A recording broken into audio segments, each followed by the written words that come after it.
Hey everyone. I wanted to talk about this place where I think a lot of us find ourselves in, where we want something, we want to, do more of something.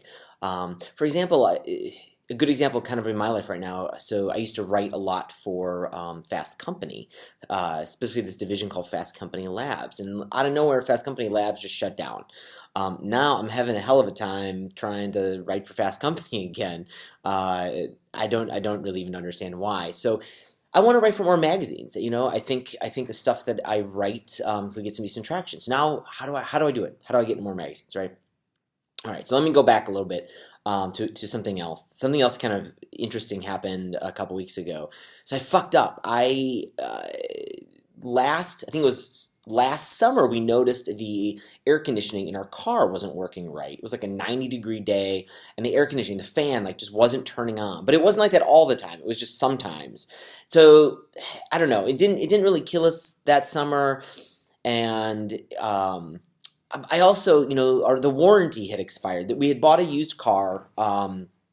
It was in decent shape, and it was a used car though, and I knew there was some warranty left, but it's already been a couple years now that we bought it, so the warranty was already done, so I wasn't itching to get this problem fixed. And so we took so I'm just like, screw it. But then the winter happened, and so then the winter happened, and again, a very similar kind of thing. The heat wouldn't turn on sometimes. If the car was outside, the heat would turn on, we'd be great. But if the car was in a garage and it was already kind of warm inside, the heat just wouldn't turn on.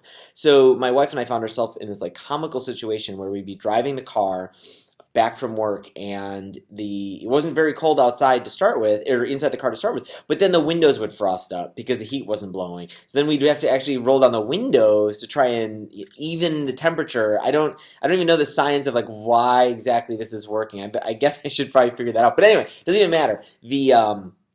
We'd be driving around. We'd make sure we wear our coats because we were freezing now, trying to get the window to defrost without the heat blowing.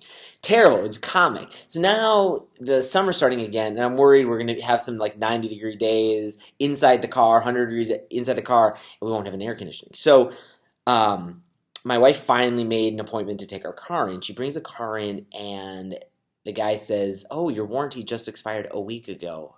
Fuck. Seriously? A week ago? I thought it expired like a year and a half ago. I screwed up. And so it turns out to get this fixed, it's going to take thousands of dollars of getting this thing fixed. Like, this is a pretty expensive mistake we made. What are we gonna do? And I'm kind of mumbling and grumbling. Okay, we're gonna just have to eat this. This sucks. My wife, however, and I was, kind of nervous about this, but she just decides, like, you know what? I'm just gonna call him and I'm gonna say, look, we've been going through this problem for months. This has been going on way before the warranty expired. The warranty just expired a week ago. Can you do anything for us? So she calls up the rep we've been working with, and she just asks, hey, can you do anything for us? He talks to his manager. 15 minutes later, he calls back and he's like, "Yep, no problem. We're not going to charge you for any of these fixes." Thousands of dollars of fixes just got wiped out because my wife had the guts to just ask. That's awesome. Was such an inspiring lesson that week. Like, what bad was going to happen if she asked and the guy said no? That's it. You get a little disappointed. Nothing would have gotten worse, right? And as I look at my career, I mean, I see this over and over and over again. The same kind of thing, I blew up my audience in writing because I had the guts to email a guy and ask if I could join his new blog network he had started. There's no reason he was going to say yes. I mean, maybe there was a reason he was going to say yes. He might like my writing, but if he said no, who cares, right? And now I'm actually going back to my problem with Fast Company.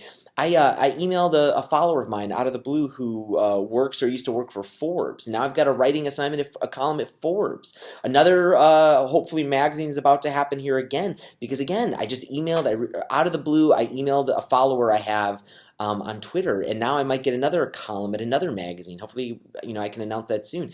Over and over and over again. I have this job at High Rise because I emailed Jason Fried at Basecamp years ago about just, if he wanted to advise me on another product I was working on, and that turned out to be a relationship or not, then he brought me into High Rise.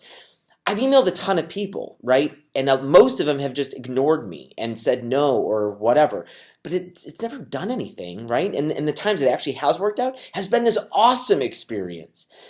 And so, going back to my wife, I mean, what an inspiration of just, there's really nothing that's going to happen if you just keep asking for stuff. So it's just a good reminder, like what, every day, what is something that you should be asking for and you haven't? You don't have to be interruptive about it. You don't have to be a jerk about it. When I asked Jason, I mean, it was just a very polite thing. I was working on something I thought he'd be personally interested in, and so how can you bring a question up, but also be helpful to that other human being? There's a very polite way of being able to kind of do this type of thing without being a jerk about it. But I think we need to do a lot more of it, because what's the worst that's going to happen? Just ask. Um, cool. So have a great weekend if you're watching this on a Friday. And please subscribe to my YouTube channel. People seem to be digging this. Please share it with your friends. I could really use getting the message out that these videos are online on YouTube. And I will see you again soon. Thanks. Bye.